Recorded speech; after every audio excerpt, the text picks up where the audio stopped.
I'm also a person that likes to challenge myself every day. If I'm not growing every single day, then I'm actually feeling like I'm taking a step backward. And my biggest opponent is actually myself. And every single day, I'm looking to actually continue to outgrow the person that I was the day before. Learning to swim is about learning from others. Be the author of your own story, not a character in somebody else's story. Get inspired by others to take action. Learn how to set goals to exceed your own expectations. So often the answer that you are looking for is right in front of you. On Learning to Swim, we highlight those answers through storytelling. Hello. Hello, Kristan. How are you doing, Cliff? Fantastic. How are you doing today? I am doing great. It's Friday, right? Yes, it is. It's Friday and it's sunshine. Yes, totally. So I am delighted to have Cliff Pierre with me today on Learning to Swim. And I want to give you a short bio on Cliff. He is a new friend of mine and so dear to me, and I love what he does and the energy that he brings to it. So the official bio is Cliff Pierre is a digital marketing consultant that specializes in high ticket customer acquisition solutions for, get this now, business coaches, consultants, experts, agencies, course creators, personal trainers, and more. Yeah, that's a lot. That is a lot. And he can do it all. So I've got news for you people. In addition to specializing in social media, lead generation services, and SEO services, working with small and medium-sized businesses, including Mattress Depot, AA Real Estate Group, and Rainbow Sushi Restaurant, just to name a few. So welcome.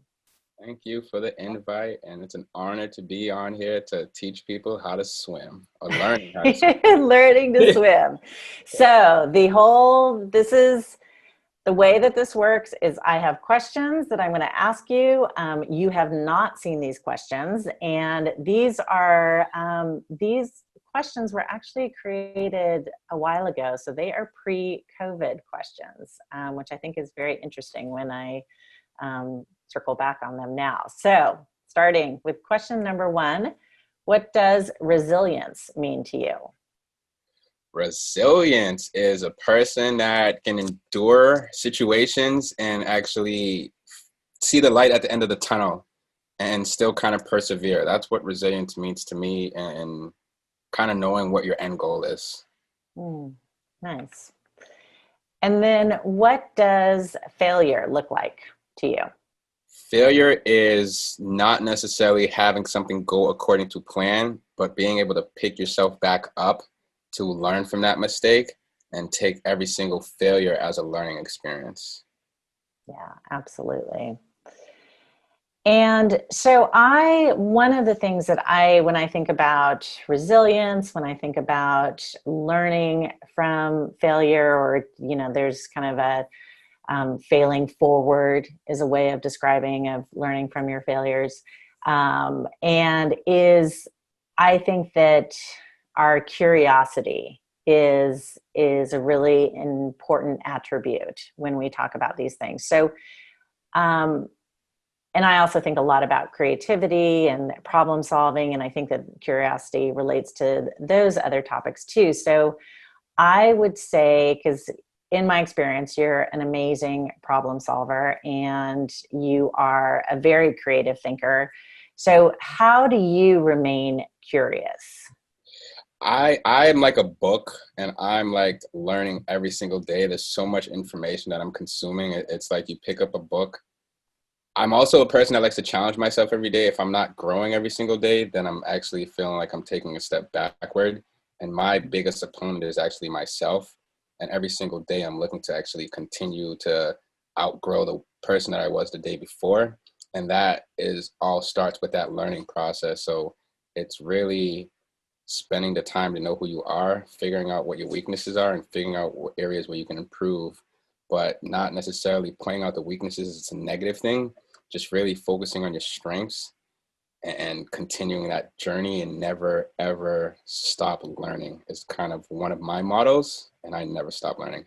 I like that. So I also like that idea of the concept that you are saying, that you remain in competition with yourself, essentially, that that you recognize. I mean, I think that's a very astute observation, that most of the time we are our biggest challenge to overcome, right? And so just having some awareness around that, and always looking to remain kind of in constant pursuit of kind of other new knowledge or new challenges or experiences. I'd say it's a combination of them all, because I started this journey learning the back end tech of digital marketing 3.5 years ago, but I moved around to so many different places within the digital marketing space. And doing that, moving around and that, learning every single day, I meant to say I'm like a sponge. I just soak up information. And that sponge mentality is what allowed me to kind of figure out where my expertise lies in, instead of learning one thing and then just stopping there. So I just kind of always was on that hunt for what's the next best thing. And then I also want to add that value to my client. So if I stop learning, I feel like my value kind of caps. And I never cap the value that I add to my client. So that never ending learning phase is really what helps me personally propel. And like my birthday just passed, every single time that 365 days passes, I look back at the previous year to figure out what I want to do the following year, to continue that growth and to continue that learning. So it's really a self-reflection on me, and my birthday kind of forces me to stop and say, where was I last year? Where I am this year? What I want to continue to do the following year. Oh, I love that. Well, it's, we've kind of touched on this next question in some ways, because I love what you just said about using your birthday. I mean, it's such a natural point of reflection, right? And using that in your personal and professional development. But what would you say is your best, most simple habit that you do kind of on a daily basis? Or I guess it could be daily or monthly or however, but just something that you do consistently. It's a good question. I would say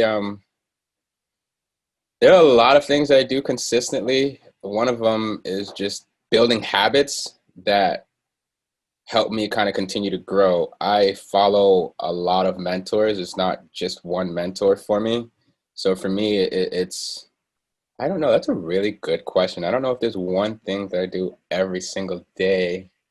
Well, in terms of your mentors, if do you have a consistent way that you check in with them, or that you are interacting, or if it's people that maybe you don't know personally, but do you read content by certain people each day? I'm more of a video guy. So I'm more of a video guy, and I wish I was more of a reader. I really enjoy video, and that's really how I absorb more information. So I would probably say I'm every single day watching a video or two to kind of help me kind of continue sharpening my blade. That's what I call it. Like, I'm always looking to sharpen my blade and add new pieces of information to it. I would say that's probably one of my biggest daily habits, just always looking for something new and having that curiosity every single day.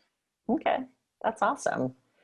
And then what would you consider is the secret to a meaningful life? Understanding who you are, not being shy of who you are, finding your inner peace. And once you kind of find your inner peace, everything else just kind of comes together. And that's kind of one of my secrets to life, and not necessarily being more external. I'm learning to be more internal with myself, and then understanding like I'm the perfect coach, whether or not some days I may not feel like the perfect coach. It's just giving yourself that law of attraction and that positive mental mindset to keep me kind of always moving forward. I like that. Thank you. So what would be one word to describe your professional journey? Challenging. Because the challenges never stop, especially like in the social media advertising space. You may think you can hit one ball out the park, and then the next one, it's just something different. And then with the search engine optimization space, it's so much to absorb and so much information. So like some of my challenges are simplifying my tech stuff Mm-hmm. into second grade language. And Mm. those instances, because I thought as a tech person, people cared about the tech. They're hiring me to solve the problem, not to teach them the tech. So Yeah. those were some of the challenges that I face in just simplifying my life and simplifying everything. And I would say challenges is a word that I see every single day. Okay. And well, you may have already answered this, but what would be one word to describe your life? And it could be your life at this moment, or it could be your life kind of as you just had a birthday, as you said. So it could be kind of a more, a bigger word for your journey. I would say exceptional. The reason I would Mm. say exceptional is because I got this from one of my mentors, Reginald Grant, and every single time I call him, I'm like, "Hey, how you doing?" He's like, "Exceptional as always." So it's like a lot of his energy kind of spills over to me, and I'm realizing like no matter how he feels, he always is exceptional. So I'd say my one word would be it's more of an adjective to describe me, but exceptional, Oh, I positive love it. energy. Yeah, Yeah, for sure. I think that's great. yeah. So I am curious because I'm curious about kind of what work means to people and where people started. Obviously I'm curious about people's journeys. So I love to hear about what was your very, very first paid position, like the first time you got paid to do a job or a task. From the childhood days or from Yeah, the business from owner like days. very first.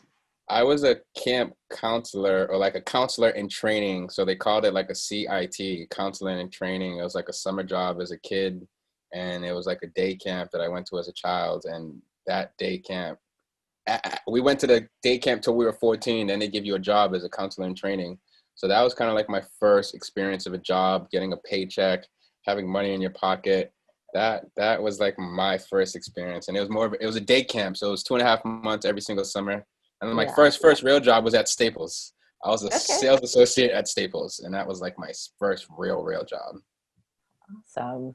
And so, do you see kind of any connections to those first positions to what you're doing now? Those first positions made me realize I wanted to stand out from the norm. So Staples is a physical job. Being a counselor in training is a physical job. I've transitioned into using my brain.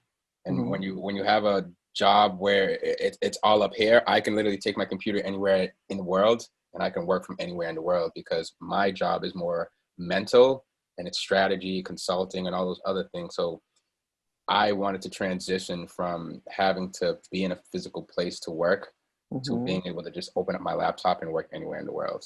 Mm, So that was what nice. I wanted to do. And I took that from those other experiences of what I didn't want to Yeah. find out what I did want. Oh, awesome.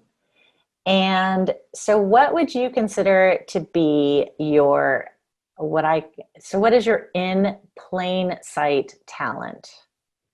People person. Yeah. I can start a conversation with anybody. And like sometimes I may be a little shy and timid, but once that conversation starts flowing, it's like I'm open and I'm so interested in other people. Yeah, I would concur. And what are any maybe less obvious talents? What are some hidden talents? I actually am an avid supporter of cryptocurrency and blockchain technology, and most people would probably have no idea that I am a supporter of the cryptocurrency and blockchain in the future of payments, the future of finance, the future of transparency between parties and putting it onto a blockchain to remove the intermediary party that kind Mm. of facilitates the process. Hmm, So I'm an avid supporter of blockchain technology, and most people would probably not know that. awesome. And okay, so this is clearly a pre-COVID question. Your next trip, where are you going? I need to go to Bali. I need to go check out that place. I've Ah, heard so much about it, and like as a laptop lifestyle guy, I would love to go see if I can kind of transition. And it's cheaper to live overseas than it is in the States. And yeah, I'm not the office type of person, so I'm grab my laptop and go and just grab my dog. That's it. So I'd say Bali. that sounds great. And then what is your favorite holiday? And you can include your birthday. That can be considered a holiday. I would say I don't want to sound like the sappy lover guy, but Valentine's Day is a cool holiday because everybody's so nice and giving love to each other. I like Thanksgiving a lot too because it brings the family together and everybody gets to eat. And my mom makes some of my favorite food to eat. So Valentine's Day and Thanksgiving, one of those two, I'd say. I love that. Okay, what's your favorite? I'm curious. So what's your favorite thing that your mom makes at Thanksgiving? Macaroni, rice, and chicken. She makes some beets for me. She makes some turkey for me. She just kind of gives me that whole plate. So it's beets, macaroni, some lasagna, some rice, some chicken, some lettuce here and there, and it's just the combination. And it's just like belly full, happy Oh son. my God. Yes. Yeah. Yes. She must be cooking for days in order to get that. She loves cooking. My mom's like one of those. I was fortunate when my mom was always cooking homemade meals as a kid. So like I studied Mm. abroad in Brazil, and my host mother would cook too, and she would cook rice, and I would just be like, I need more rice, more rice. So she was always like, "Mas arroz, Cliff, like more rice." I'm like, "Yeah, give me that more rice." I got that from my mom. Oh my gosh. Oh, I love that. Oh, okay. So, do you have dreams where you fly? I fly like physically. Yeah. Like, do you I ever thought about dream that where the other you're day. flying? Yeah, I literally thought about the other day. I seen like a little bird and it had like I can tell it couldn't fly, and in my head I thought about like what if I can fly and just kind of like see the aerial view. And being on that plane coming back from like my trip and birthday, it was like in Vegas, when you see Vegas from the air and when you see Vegas from the ground, it's like completely different. And I didn't really Mm. understand like how small everything looked from the air and how desert it looked. So it made me like, It made me think about just kind of seeing more of an aerial view around the world, maybe to see the Mhm. different perspective. Because when you land, it's like you feel like you're at the same level as everybody else. But when you're in the air, it's a different reflection. So I'd probably want to just fly to see the aerial view of different places and to I kind of love see that. how that helps me maybe reflect and maybe get some pictures as well while I'm flying to get some content too. I love that. I love that. Well, I know that, when I am working with different clients, a lot of times we do talk about getting that 30,000-foot view versus, so the more macro and the micro and, and the weeds versus that bigger view. And like you just put it so well that it gives you so much more context for whether it's a place or a process that you're doing or whatever it is. It's yeah, a lot of value in being able to toggle between those two. And seeing the boats on the water when you're in the air and like seeing people on jet skis and seeing like that action makes you like, I want to go do that too. So it's like seeing it from the air is different from just being on the ground level and seeing it. So it was a different perspective when you're in the air and you just kind of see things moving around compared to Yeah, being on the ground level, and it's like you don't have that advantage. So that was yeah. interesting, and that was literally that reflection during my birthday time. Mm. Well, so if you had to, um, is there like an animal that you really kind of align yourself with, or if you were being cast in a animated film and it's all, it's one of these ones where it's all animals, who would you be? So my sign, I'm a Leo, and so I'm a Okay. lion. But I literally had this question the other day. I'd be a bald eagle. I'd be a Ah. bald eagle and be able to. I want to feel that and not instinct type of. I want to be an exclusive bird, 6 feet wingspan, and kind of see what a bald Mm. eagle does, and just kind of fly and just. I don't know. I just thought about bald eagle, and then it's also the state national bird. So there must be something Yeah, special about a bald eagle. So I was like, maybe I should. That would be my animal of choice, and I can fly. that would be awesome. And also, from if I am remembering correctly, a lot of times bald eagles' nests are, kind of along a cliff. Yeah. And so you've got this amazing view too, right? And then you're just like a bird that everybody kind of admires, but you don't see a bald eagle every single day. Nope. Nope. It's pretty exceptional to see a bald eagle. Yeah. So last question, is there one question you wish I had asked you? And we can ask it now. I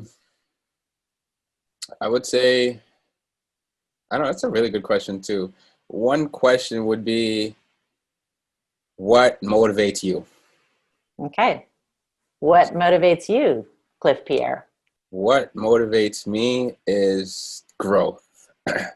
That that feeling from being a child to being an adult, and then even when you're in that adulthood, just going from my 20s to my 30s, and now I'm thinking about 30s to 40s, and it's like, oh my gosh. But like, but the Don't 20s, get me started. So like I was reading something on Maya Angelou the other day, and just she's mentoring Oprah, and just hearing her life and her life experiences and her passing that down to Oprah. And like now that I'm in the position where I feel like I'm growing every single day, I'm seeing my nephews, I'm seeing like my future generations. So now I'm like, my growth has been so immense from, that childhood phase, even just getting your bachelor's degree, going to get the master's degree and realizing it wasn't for me, being more of a business owner and realizing I'm really good at the high ticket side. That growth, I don't even really know how to sum it all up, but it helped me put so many different things into perspective. So now I want to kind of leverage that information and that growth and kind of pass it on to others, and then also kind of continue to see where my journey goes with that growth. Well, I do think that's one of the things that I really love about you is I really appreciate that you're very reflective and introspective, and in a way that is, you are, I believe, and you also are always in service to other people. I think you're really one of the most generous and kind people that I know. So I feel very fortunate to know you. Well, that wraps up Learning to Swim today. This was a great session. I feel like I was backstroking in there. Oh, you were fantastic. So thank you so much. And we're going to make sure that Cliff's information is available to everyone. If you would like to get his help in the digital marketing space and SEO and all those social media and all the good stuff that he does, because he's super fantastic. And thank you again, Cliff. Thank you so much. And one last thing. I'll be speaking. I'm a guest speaker with the LA Black Business Expo on September 12th. Les Brown is actually headlining it, and there's a bunch of other prominent Black speakers that are going to be a part of it. My great contact, Reginald Grant, my colleague, he basically was like, Cliff, I want you to speak on this event. So September 12th, it's going to be an all-day event, virtual. I will share some more information with you, and maybe I'll even put a link out there somewhere, but it's going to be incredible, and stay tuned for that. I'll be sharing information about that. And the website's not done yet, but I will give you a quick little synopsis of the website. It's not done yet, but I will share that with Kristan, and she'll follow up with you all. And I look forward to speaking with Les Brown and kind of adding more value. That's amazing. Yeah, congratulations. Yes, and we will be there for sure, watching, listening. Great, Kristan. This was amazing. I had so much fun. Thank you. Our goal is to inspire others and share stories to find meaning in your daily life. Let go of the traditional norms and be yourself at home, work, and beyond. The awareness of bright spots and blind spots is a performance-enhancing tool that you can apply to your life and to your organization today.